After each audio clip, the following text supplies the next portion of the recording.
All right. Well, good afternoon, everyone. Thank you for being here for our third session in the Women Getting Wise About Wealth series. My name's Aviva Sapers, and I'm joined by my colleague, Holly Knight. And today, we're here to talk about budgeting and how it ties into your financial plan. If we hear snoring, we know we're off track. Just a quick comment. Let's keep it interactive with questions along the way, either by raising your hand as we're a small enough group, or by putting questions in the chat. We will have time at the end for Q&A as well. Are you moving the slides? Because you're not in presenter view here. I have to share it probably, right? You do. Well, while she's loading it up, we're just going to begin with a quick introduction of Sapers and Wallach. We're a third generation family business, and we've been here since 1932 and consider ourselves a full service employee benefits and financial planning firm. We are here to help individual and corporate clients protect their families, provide peace of mind, as well as help people achieve their financial goals.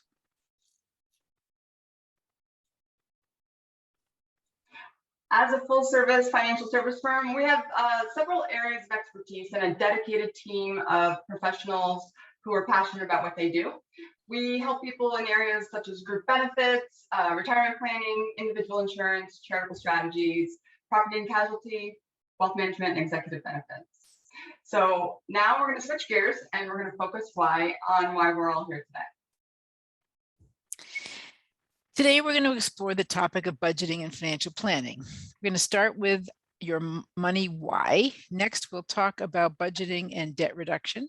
Once we cover those things, we'll talk about how it ties into financial planning. And lastly, we'll talk about what you can do next.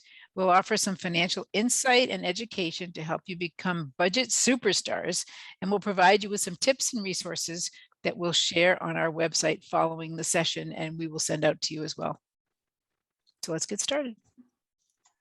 So understanding why you're budgeting in the first place is a really good starting point. Essentially, your why is all about your financial goals, and knowing and defining them is going to be your roadmap towards achieving them. So it's important to ask yourself a few questions. What do you imagine for your future? Do you want to buy a home, start a family, help put your kids through college, maybe be free of student loan debt or put the brakes on credit card habits, retire early so you can fill your time doing things that you love?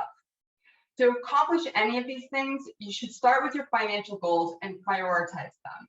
And then you can determine whether your budget allows you the freedom to accomplish the goals. If you happen to be married or living with someone, you should set your own goals first and then consider discussing them with your partner and working together towards achieving them. Now, setting goals is one thing, but transforming those dreams into reality is really where most people struggle. When people are overwhelmed or intimidated by financial processes, they tend to do nothing. So here are 5 steps that you can take that will help you clearly identify your goals or your money why, and tell you how to achieve them. Starting with the first step, give your money a job. Think about your days at work. You have things you need to accomplish this week and things you hope you can finish in the future. The same is true with financial goals. What kind of life do you want now, later? The job of your money is to help you achieve these. Second, you should categorize each financial goal as short, mid, or long term. We will provide you with a goal-setting worksheet in our library for you to use as you identify your short-term financial goals, which are usually 6 months to 5 years, mid-term financial goals 5 to 10 years, and long-term financial goals more than 10 years. Then we want to target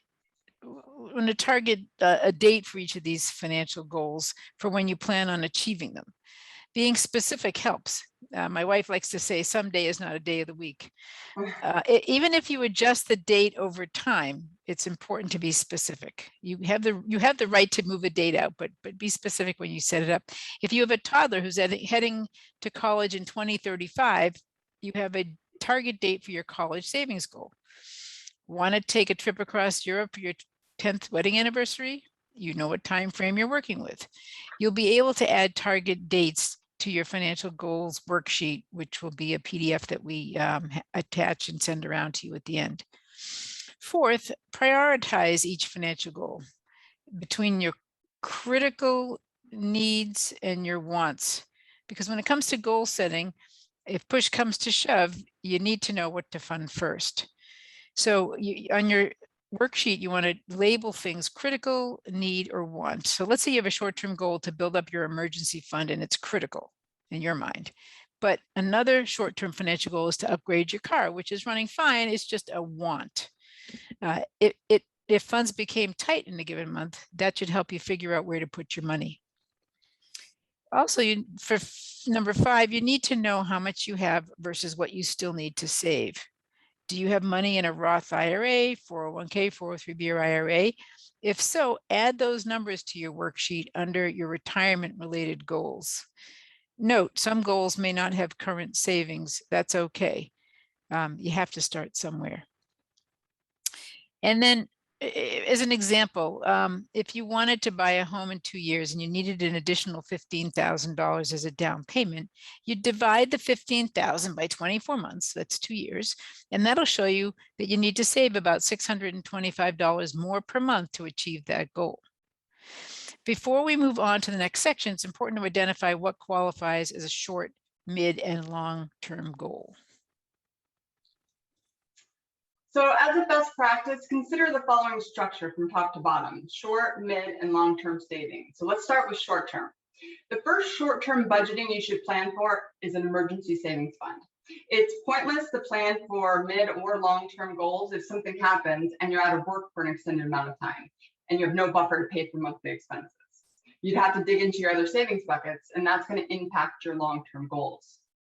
It's wise to budget small amounts from every paycheck to fund expenses you know are coming up. For example, your car breaks down or a home appliance needs to be replaced. These are things that you're planning for ahead of time, short term. Budgeting small amounts from each paycheck into a separate liquid account will dramatically reduce the stress typically associated with those types of situations. Short-term savings should be easy to access, like a bank savings account. Saving in an HSA or a health savings, health savings account? Yes. Health savings account. It can be another more tax efficient way of saving for regular medical expenses if your organization offers one. The next short-term savings is for immediate needs and wants, such as auto expenses, clothing, vacations or holiday spending. As well as some bigger short-term goals, like saving up for, a big family vacation, or so you just want to break it down into, short-term, meaning 9, 10 months or less. And then the next one is midterm savings. This is things like buying a new car, buying or renovating a home, starting a family and planning for maternity or paternity leave, college savings for your children, if that's going to be part of your strategy. Because your time horizon for needing access to this money is a bit longer, you may want to consider a different savings vehicle outside of your bank account. College 529 plans and brokerage accounts, for example, they allow you to invest your savings in securities like stocks, bonds, ETFs, mutual funds, to increase the expected return versus just a regular savings account. Now, this approach does subject your savings to market risk, not associated with bank accounts, but the longer time horizon for this type of saving can really improve your chance of success. Finally, long-term savings for retirement is critically important for living a healthy financial lifestyle. This would include taking advantage of savings for retirement in your 401k, 403b, Roth IRAs, or annuities. Because the time horizon is much longer, liquidity is less of a concern. You're not trying to take that money out in the short term. A rule of thumb, experts say we should, and industry experts, they don't always agree on many things, but they do agree on this one. They say we should be saving somewhere between 10 to 15% of our income out of every paycheck. And thankfully, having an auto deferral plan through work really makes that process simple. And it gives you some great tax benefits, both in the traditional or a Roth retirement plan. Other long-term goals could include leaving a legacy, covering the cost of healthcare and retirement, purchasing a vacation home, or paying off a mortgage. Of course, as always, investors should consider their age, their risk tolerance, or in other words, do you have the emotional and financial capacity to invest in riskier investments, and their timeline. when evaluating the risk that's associated with that type of long-term investing. So how do we figure out how much money we have to allocate or budget for these competing financial priorities? Well, we will get to that shortly, but the first thing we wanted to really focus on is an emergency fund. We want to touch on the need to establish an emergency fund as a cornerstone of short-term savings, because it can vary from person to person. We feel that before you focus on any of your financial goals, it's crucial to have about a 3 to 6 months of living expenses in an emergency fund. And we encourage you to be closer to the 6 months number. In talking about short-term needs, there's an easy way to prioritize what needs you should focus on first. Here's how to measure them. Is the expense unexpected, unavoidable, or urgent? Unexpected could mean something like you've lost your job and need to pay bills. Unavoidable may mean you need to figure out if it makes sense to fix your broken refrigerator or buy a new one. And finally, an expense for urgent needs could be something like your dentist just recommended you get 2 new crowns, not the kind on your head. Here's what your emergency savings is for. Stuff like is not for. Stuff like a new sofa, a country club membership, or a new motorcycle. Those aren't exactly emergencies. When asking how much you might need in your emergency fund, I'd say set mini goals. Start by aiming to save $1,000. Don't get hung up on a big number. The important thing is just to get started. Then continue to add until you have a month's worth of expenses. Your end goal is to set aside, as we said before, 3 to 6 months of your expenses, but you may want to save more than 6 months worth if you're the sole breadwinner or have unpredictable income. Ideally, 6 to 12 months is the target. And then you might ask, where should I put the money? So it depends how disciplined you are, but you want to keep your emergency fund in a bank account that's liquid and accessible, but not too accessible. This is where I say it depends on your discipline. If you put the money in a separate savings account that you can access online, but not from an ATM, where you might be tempted to withdraw it, out of sight, out of mind, that would be a good place to put it. You might look for a high yield savings account with a minimum balance requirements, though high yield isn't very high these days. You can compare online banking and savings and money market rates to find out what's the best rate for you. So you may ask, how do you start the emergency fund? 2 options would be: one, to automate it, have the money direct deposited from your paycheck into a savings account. If you set aside $25 a week, at the end of 2 years, you'd have $2,600 saved. To build it faster, you might consider transferring money from a bonus that you might receive or a tax refund when you get that back. If you have surplus cash at the end of the month, add that too. Those dollars are meant specifically for goals like this. Having funds for an emergency can take a huge weight off your shoulders when you have a surprise expense, something that or making it more of an inconvenience to deal with than a financial hardship because you've stashed away some money for these types of things. As you can see, there are several things to think about when it comes to setting your goals and building the blueprint for your financial independence. But now let's focus our attention on the heart of the conversation. A favorite of, not mine, but some people's, budgeting. So we've talked about setting goals using the financial goals worksheet, which you haven't seen, but it's going to be part of the resources we provide, and then identifying and prioritizing them into short, mid, and long-term categories. Now think about this current savings you're putting towards each of your financial goals. If you come up short and there's no money for a goal, how do you fund it? Yep, you guessed it, the dreaded B word, budgeting. Ask yourself, where can I cut back? What are my priorities? Because when you find extra money to save, invest, and potentially grow, goals become more attainable. So can we get a show of hands? How many of you are budgeters? Not seeing any hands here. Oh, I see a small hand, and some people are not showing the screen, so I have no idea. All right, well, so one strategy is to kind of back into your budget. Some people resist doing a budget because they think it's going to restrict them from spending the way they want. The reality is that most of us overspend just because we don't have a plan. Think of your budget as a tool that organizes your monthly cash flow to include your saving and investing goals. To back into it, You pay critical expenses first, then decide what to do with the rest. That's a shift in thinking. Use a budget worksheet, which once again, you'll have access to on our website, and jot down what's coming in and what's going out. Look at recent bills, bank and credit card statements to find the details. It's also good to consider your retirement savings and investments to get a clear picture of your current financial situation. Adjust, prioritize, revise as needed. Fixed expenses are bills that you're committed to paying, like a mortgage, car payment, or utilities. Discretionary means you have some control over what or how much you spend, like clothing, hobbies, travel, etc. Make note of your monthly take-home pay. Then subtract your new/revised budget. See what's left over that you can put towards your goals. For each of your goals, check whether it's already funded or needs more savings, and if it's a critical goal. Then decide how much of the extra money you found can be put towards your critical short, mid, and long-term goals. Log it on your worksheet that we'll provide for you. And once you've made good progress towards your critical goals, start tackling the rest of them. So yeah, budgeting is all about managing inflows and outflows, right?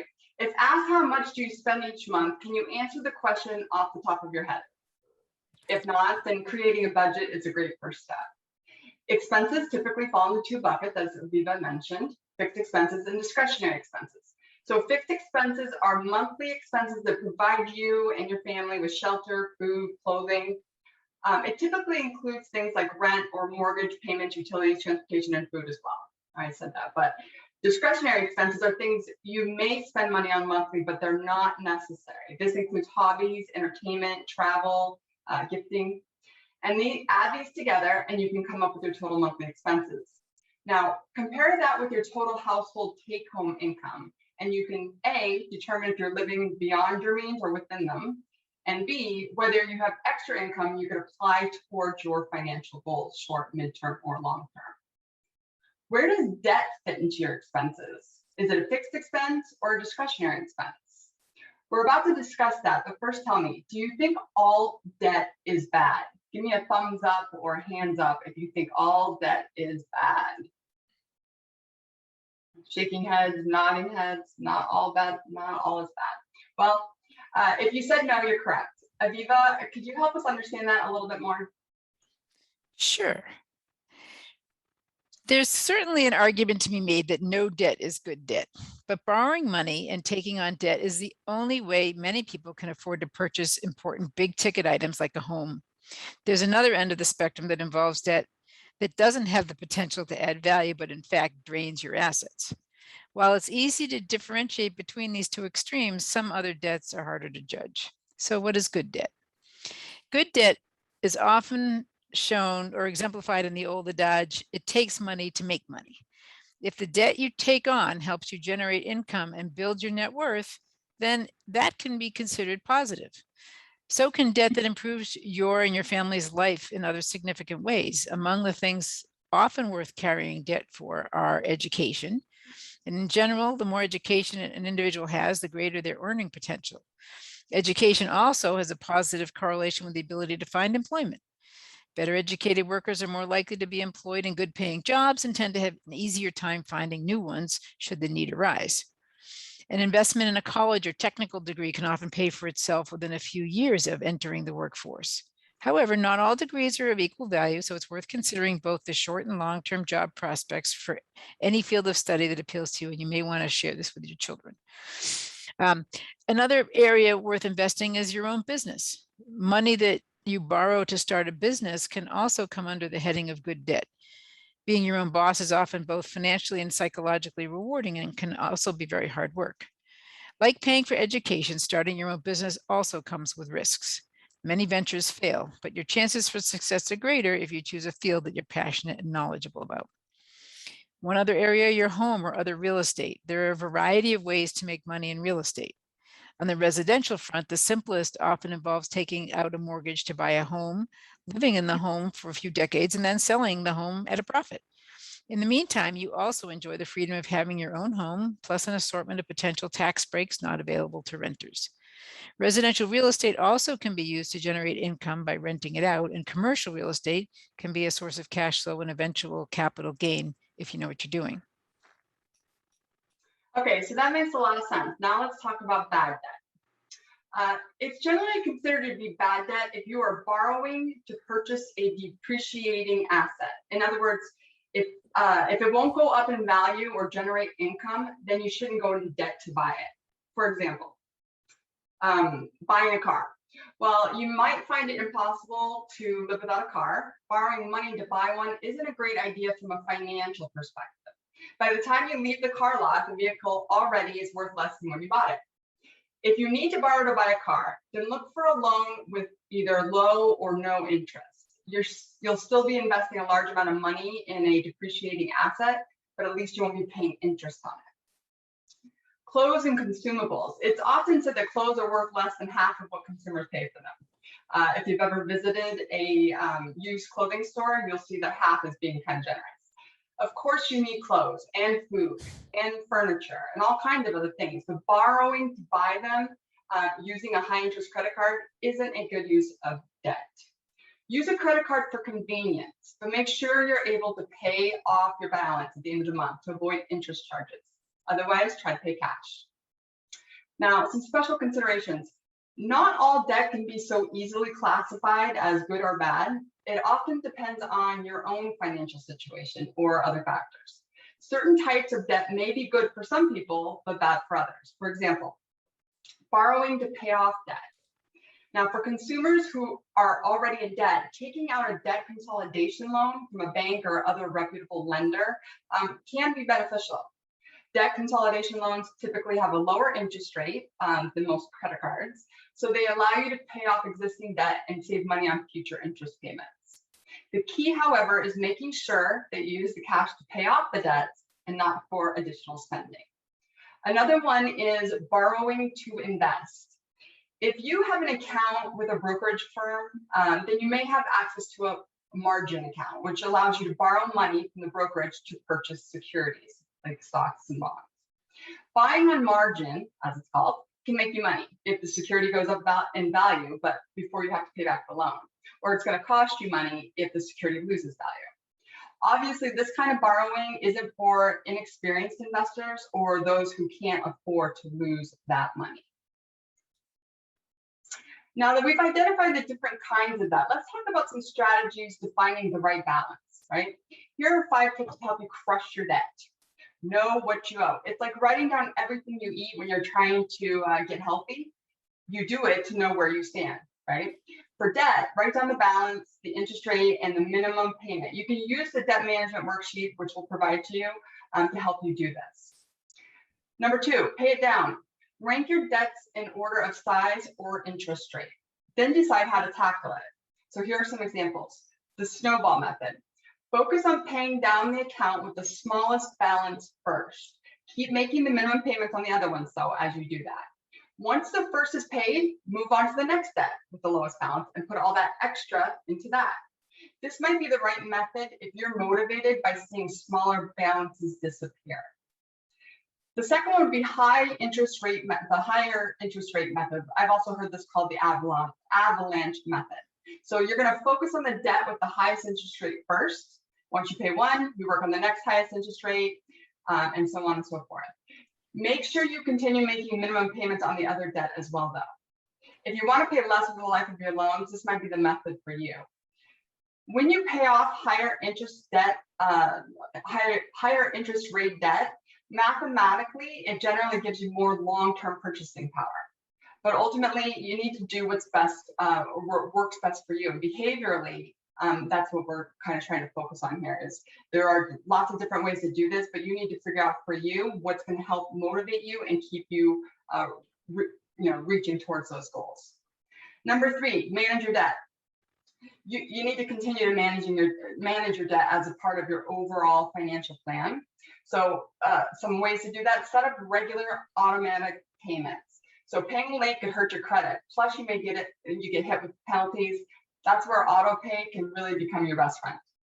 To pay debt faster, cut expenses from your budget or boost your income by maybe taking on a side hustle.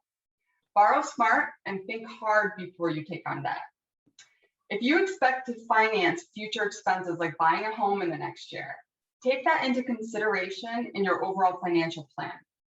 For credit card debt, negotiate lower interest rates. Call for a lower rate, and you might just get one. Or you could consider a good balance transfer credit card that allows you to move debt to a card with zero interest for a certain period of time.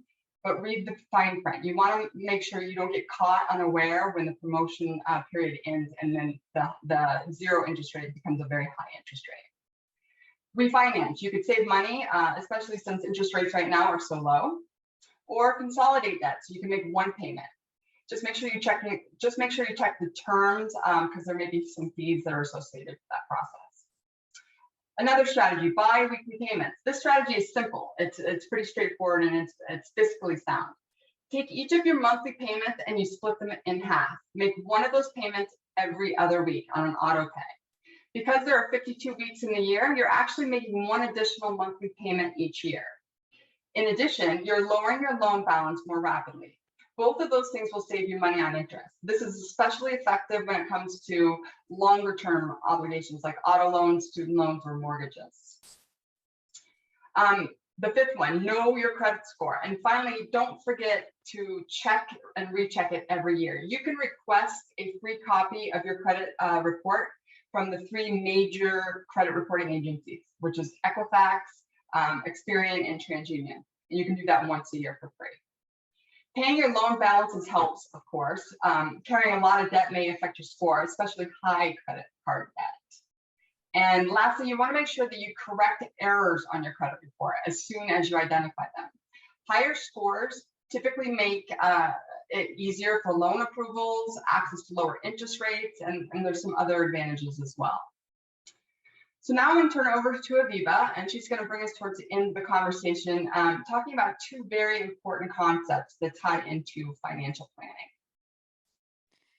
There are 2 last terms we want to talk a little bit about as they have a direct correlation on your success in reaching your short, mid, and long-term goals. When working on a budget, it's important to consider inflation. The cost of milk, gas, and other basics will continue to increase over time. Don't forget inflation in your budgeting. Inflation diminishes the real value of money over time. If you're saving in order to provide you a certain income in retirement, for example, unless you take into account that some items will cost more over time, there's a good chance you'll run out of money. As such, in order to be able to meet your budget, we'll need to make sure that your savings and retirement accounts and investments outpace inflation. Yeah, inflation is important. So another concept you should understand is the power of compounding interest. A great way to understand it is by using the rule of 72. And this is one of my favorite investment hacks. Divide the number 72 by the interest rate, and the result tells you how long it's going to take your money to double. If your annual interest rate was 3%, your money would double every 24 years. If it earned 8%, your money doubles every 9 years. So now let's take a look at what this looks like when comparing 2 savers. We'll call them Jane and Jack, and they're the same age. Jane saves $1,000 a year for 10 years, from ages 25 through 34. Jack's a little behind, and so he doesn't actually start until he's 35. He too saves $1,000 a year, but he does it for up to 30 years when they both turn 65. So at the end, when they both turn 65, you can see that Jane's total investment of $10,000, so that's the total amount that she put in, has grown to $157,000. While Jack, who put in $30,000, has grown to $122,000. That's the power of compounding interest. Your money is making money for you, and the more time it has to do that, the higher the amount will be in the end. Just a quick interruption here, Holly, for a sec. I mean, for those of you who have young kids who've just getting their first jobs, it's a great time to encourage them to start saving in their retirement accounts at work, because in those first 10 years, when they don't have spouses and kids, and maybe the only expense is housing over their head if they're not still living with you, is to put money away for a future day and for retirement, because it will add up to an awful lot. And then, as you see in this example, waiting those 10 years puts you behind the 8 ball, where you then have to save for the next 35 years or 30 years, and you're not going to end up with as much as the person who just saved for those first 10. Exactly. So yeah, compounding interest is super, super powerful. It is a great way for us to grow wealth. And it's awesome when it's making money for us, right? But it's not so awesome when you're paying it. Going back to our conversation on debt, if I carried a $10,000 balance on my credit card month after month, paying only the minimum monthly payment, and my credit card was, say, at a 16% interest rate, it would take 4.5 years for my $10,000 debt to become $20,000 worth of debt. So make sure you're using compounding interest in your favor and not against you. That's really, really important. So best laid plans can be great, but there are many things that can disrupt them. And those include spending more than you earn, amassing too much debt at high interest rates, not investing to keep up with inflation, and being too overwhelmed to start somewhere. So we came up with these take-home points for you. That one, budgeting helps you on the path to achieving your financial goals. It's important to prioritize those goals. Debt can derail things, so reducing or eliminating debt should be a priority. How you invest your savings impacts your ability to reach those goals. If it's all sitting in the bank earning less than 0.5%, it's not going to even keep up with inflation. And you should bite off what you can chew to get started. Don't just let that huge lurking number out there be so vast that you don't start somewhere. We've pointed out how to set financial goals and use a budget to determine if you're on track. And we don't have the tools that you're in front of you, but we will have them out to you shortly thereafter. We just thought we'd rather you focus on the conversation here. But we'll provide them to you and the tools and resources such as the worksheets that we talked about and links to the presentation as soon as we save the recording and load it up to our website. We're about to answer questions that you may have, but please know that we're available for consulting should you have further questions or want to engage us. And with that, let's get into Q&A. Anyone have any questions on stuff they're dealing with or issues that they're facing or anything they need further clarification on? And Holly, maybe can you bring up a budgeting one, any of the handouts so people can take a quick peek at them? Sure, let me work on that.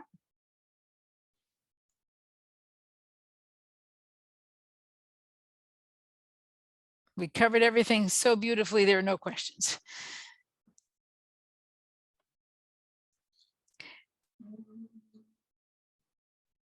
I have a question. Yes, Kristen. I don't know if you you didn't touch upon it, but when you mentioned some of yours, when your students have kids have their first jobs and they should start contributing to the retirement fund as early as possible. Mm-hmm.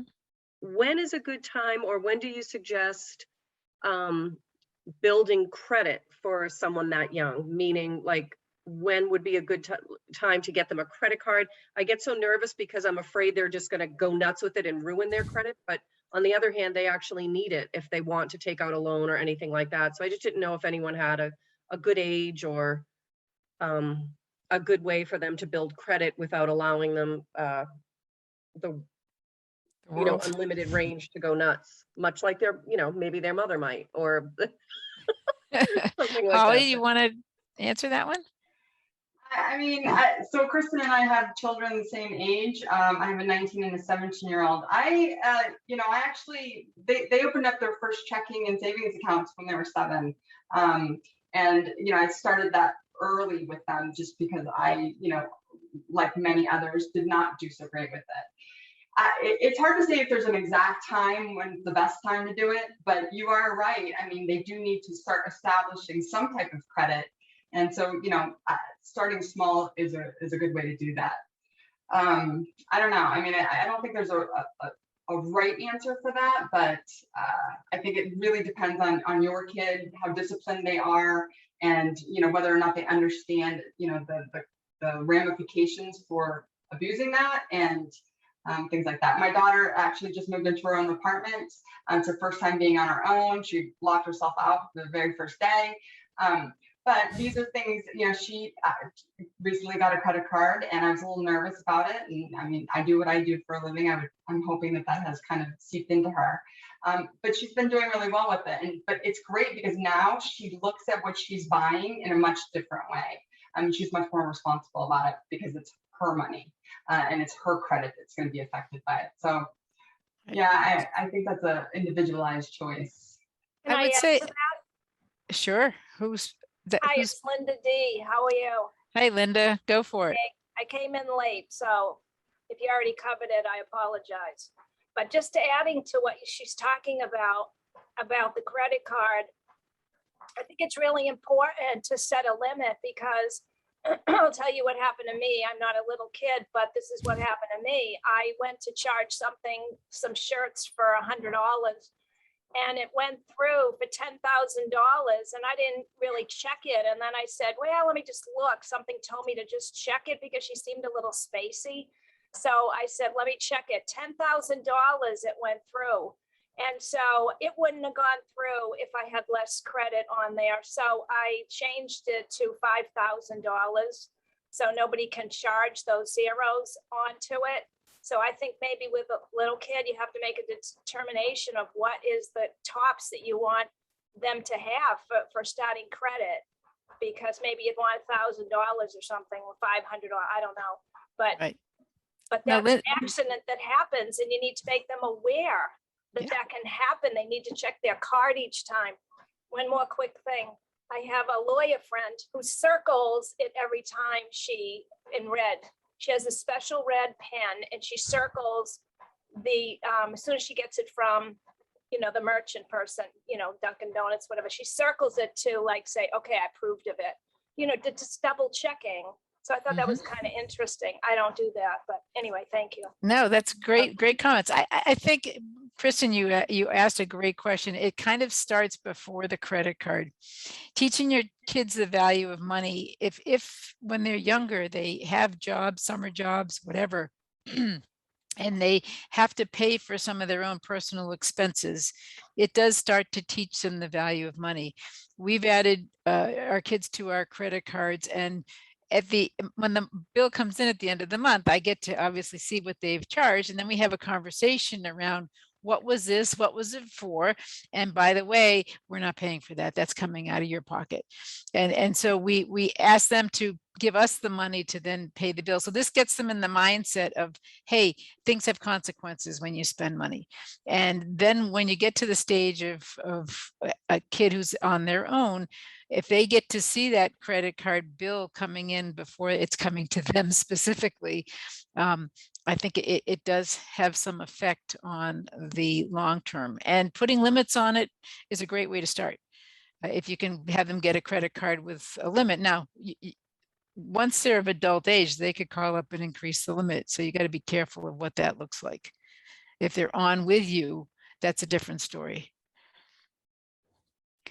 Right, thank you. Sure. Other questions? So we talked about budgets, and I want to just ask the question again. I see a few more faces here, but how many of you actually do budgeting? We got one. Okay. So if you haven't done budgeting, it may seem overwhelming. And I think that the comment that we made before about you feel like it might then be restricting. Well, it might be if the goal is to create a different financial picture for yourself. Until you see where you're making the mistakes or where you're overspending or how much you're spending on certain things, you won't have an appreciation for where you might tweak it or make changes. And so Holly just put up here the worksheet we have for budgeting for your goals, and it helps you summarize monthly expenses. This obviously is a worksheet. If you use things like Quicken or any other online tools, those will do it for you on the computer, make it a little bit easier than just using a worksheet. But if you start, you'd be surprised. And you use the example, Holly, about trying to lose weight or get healthy, I think is the way you phrased it. If you don't track how much you're eating or what you're putting in your mouth, you don't have a real sense for how many calories or how many sweet things you actually do. So that if you do want to lose weight and you don't even know where to begin, you could, yeah, I'll cut out one meal a day. Well, you might double up at the next meal, etc. It doesn't get you to your end goal. But if you start tracking or you're holding yourself accountable to what you're spending, you have a picture for that. And this is a great exercise to do with your kids too, once you start getting them to be paying for some of their own out-of-pocket expenses. So just tracking and looking, you could go back if you don't want to do it prospectively, you could go back and do it based on your Visa bills or American Express bills or credit card bills, because they usually break out what you're spending on different things. And sometimes it's very eye-opening. I remember my mother used to have I want to say, I guess it's an allowance that my dad used to give her when she stopped working and started raising us. And I want to say it was about $2,500 a month. And then she used to complain that in 10 or 20 years, he hadn't ever raised that. At the same time, she had credit cards that she could use unlimited any which way, anywhere. So even though the cash amount that got put into her own personal account was $2,500 a month, she could spend thousands and thousands of dollars on who knows what. And she really did not have any sense of what living expenses were. And if you're not the person who heads up the household and is really in charge of these things, part of this whole series is about empowering you to at least be aware. It doesn't mean you have to become a budgeting guru. But if something happened to your spouse or the person who is taking care of these issues in the household, then all of a sudden this is thrust upon you, whether you're interested in it or not. And you're going to want to know where to look, what to do, and how to pull things together. And I think I've used this example a bunch of times when I was driving my grandmother's best friends to the gravesite for her funeral. I thought they were going to be talking about, oh, don't you remember Anne and what great times we had doing this, that, and the other thing. Instead, the conversation was how much each of them was earning on their money market accounts and some of their bonds and other investments. Why? Because they'd become widows and they had to learn this stuff for themselves, and they had to do it in their 80s or maybe even later. And it was an eye-opening moment to suggest that we all, even if we're not the ones that have any great passion for this stuff or interest in this stuff, you need to know enough to handle it if you have to, or at least have a voice at the table when these kinds of discussions are happening. So that would be my thoughts there. Holly, did you want to say something? Yeah, I just wanted to add a little bit to that. The accountability is a huge factor. I mean, when you're held accountable to yourself, or to others, then it definitely makes you pay attention a lot more. And the other thing I wanted to say, and we talked about it in the presentation, but I sit down with folks every day and talk to them about, their finances. And one of the things that the theme that I hear all the time is, yeah, I mean, I'm on top of things. I know where things are, and maybe they are. But I always make people sit through the exercise of budgeting and kind of filling this, cash in, cash out exercise. Because we may think we understand and we may peripherally kind of yeah, I kind of know it's here and there, until we put pen to paper or really put down those goals and put down those amounts. That's when we really understand oh, okay, well, maybe I overestimated or underestimated in these areas. So, that exercise, I mean, I do it with myself all the time. I'm constantly revising and rechecking that. Because I think oftentimes we just, we're kind of trucking along and life's taken over and we set it and don't think about it again. Jude, you have a question? Yes. So to that point, Holly, can you share, I think this is really valuable on so many levels. So thank you for putting this together. But one of the things that I ask the questions how frequently do you go back and check and adjust budgets? Because sometimes things happen, like things you plan, accidents, that you don't plan. So is there some sort of rule of thumb?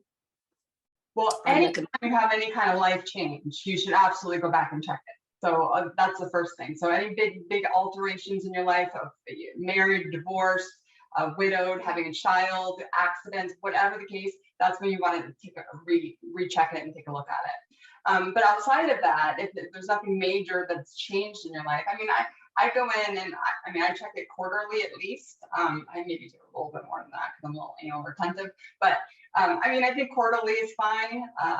But you know, whatever that is, whatever that comfort level is for you.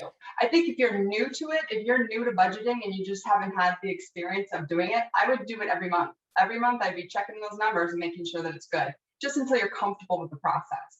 And then once you feel like you've got it down, then I would just, move out like the quarterly, bi-yearly or biannually. Biannually. And if you do have things that happen once a year, like a bonus that happens at work, end of year bonus or something, or when you get the refund from your tax returns, those are good times to kind of check back in too, because those are times where there's money coming back at you. And if you haven't already used it or spent it or done something with it, then it's a great time to think through what you want to do with it. Keeping track of every single dollar you spend is a daunting task. But one way to kind of get your hand around these is look at your checkbook or look at your bank account and see what checks went where over the last month, 2 months, 3 months, etc. Those are great ways to get a handle on what you're spending because you may not otherwise know. And just even figuring out what could you do without, what couldn't you? If you like to eat out a lot, that's going to be, maybe that's one of your goals, but that also may be a big expense for you to have to track and to worry about if money is tight or if you're trying to put more towards retirement savings, because you won't get that back if you've already spent it. That discipline piece is huge. And I'm somebody who used to, like, when I would get stressed out, I'd like to shop and I love shoes. And so the rule I do for myself now is if I feel like I want something, it's a 24-hour rule. If it's over $150, this is my limits. If it's over $150, then I have to wait 24 hours before I purchase something. And I do that because 9 times out of 10, the next day I'm like, yeah, I really didn't want it. I just wanted it in the moment. And we're kind of wired to want things today and not to save things for tomorrow, just as human beings. It's not a natural thing to want to put off gratification. It's delayed gratification. So, these little behavioral, hacks can be super helpful when it comes to actually getting those goals accomplished that you're trying to do. Linda, do you have a question? Is your hand up electronically or is that just my computer? No, that's my hand. Sorry, it's floating. My pointer turned into a hand when it was hovering over a face. Sorry about that. Any other questions on financial planning or budgeting or anything else that you want to know from us? I'll make a comment too. I don't know if you have college age children or kids who are getting close to going to college, you're getting ready to launch them. One of the exercises that I would do with clients, I did this in group sessions, education sessions as well, but our kids want what they want and they don't necessarily always understand what the cost is that goes behind that. And so I would I sat down with my daughter when she was ready to go to college and she's like, I want to go to the University of Hawaii. I'm like, yeah, me too. But what is it that you want to study? So she wants to study journalism. Okay, great. But that's not, that University of Hawaii for journalism. So we actually broke it down. I made her sit down with me and we broke down the expenses. And I said, okay, at the end of the day, this is what you're going to owe. Like, this is your responsibility when you walk away and you get your job. Now let's look at what a journalist makes when they first start out. So when we did that exercise, she had a completely different viewpoint. I said, so if your goal is to not live with me until you're 35, then you might want to reconsider what you're kind of thinking about for education. And she's like, yeah, I'm gonna go. So she's in Boston now, but it's for children, if you have teenage children, even, I think we don't teach education about financial education early enough. So the earlier you can do it, the better, but have them be part of that conversation. And I did the same thing with my children. We sat down at the kitchen table and I said, this is how much money I make and here's my bills. And the reason I tell people that, and they're like, you told them how much money you make? I said, yes, because they're part of the money that's going out the door. I want them to understand that piece of plastic that they see paid for things, there has to be something behind it. And so when I did that, I said, okay, here's what I have left over, and this is what I'm saving for. These are all the things that I'm saving for. So when you ask me for a $500 or whatever, this is why I'm saying no. it stopped them from asking me for things that, were ridiculous, and it made them have an understanding of it. So my whole point is, if you have children, have a conversation with them as early as you can at their level. But that will help, because most of the time we don't get financial education until we're adults. And by then it's usually after we've already kind of created some issues for ourselves. And so the younger you can do it, the better. I'll get off my soapbox on education. I'm also an educator, so I can talk all day long. Yes, Kristen. I'm sorry, I have so many questions, but I know you and Holly both talk to a lot of individuals planning for retirement and planning for their financial plans and things like that. Does anybody mention a particular budget that they like best, like a system they use? I know there's like 50-30-20s, there's a 70-30 one. Like if you Google budgeting, you get all of these different ideas and different concepts. I didn't know if there was a popular one that people really liked, or should I just ignore them? Just write down my stuff. I mean, I think it's subjective. It depends on you, but the 50-30-20, I think is it's a good general rule of thumb. I tell people, at the end of the day, I don't want any money sitting in my checking or savings account. And so I set it up so that I am so automated in every aspect of my life when it comes to my finances, because behaviorally I need to be. So when my paycheck comes in, my fixed expenses, I don't even see them, right? Because those are things that are going to be there every month. So those are gone. I know very clearly what my discretionary income is at the end of the month. And so that amount of money gets allocated into 4 goals that I have. And so I literally opened 4 high yield savings accounts. It's high yield back then, but 4 accounts, and it goes into those 4 accounts, and I never see it. I don't have a debit card or a credit card with it. So if I want money out of that account, I've actually got to go there and get it, or it takes a long time for me to get it. The reason I do that is a behavioral choice. So I think at the end of the day, you got to figure out what works best for you, but setting your goals and figuring out what it is you want to accomplish short-term, mid-term, and long-term, and being very clear and putting that, putting that into focus is going to help you, drive that way. And if you kind of go off track, it's going to help you reset. So yeah, I mean, there's lots of strategies. Holly, what does a 50-30-20 even mean? You're going to ask me that, Aviva. You tell me. I think it's 50%, no more than 50% of or 30% of your stuff should be on house expenses. You shouldn't be paying more than 30% of your income on houses. 20% is for your future savings. So this is for your retirement, your long-term savings goals. And then the 50% is, I don't remember what's the term, everyday living now. Needs, Yeah. like everyday Needs. Yeah. Listen, not enough coffee today. Sorry. Yeah. I mean, I don't know of a specific software. I know people use Quicken and Mint and things like that to track their expenses and their income.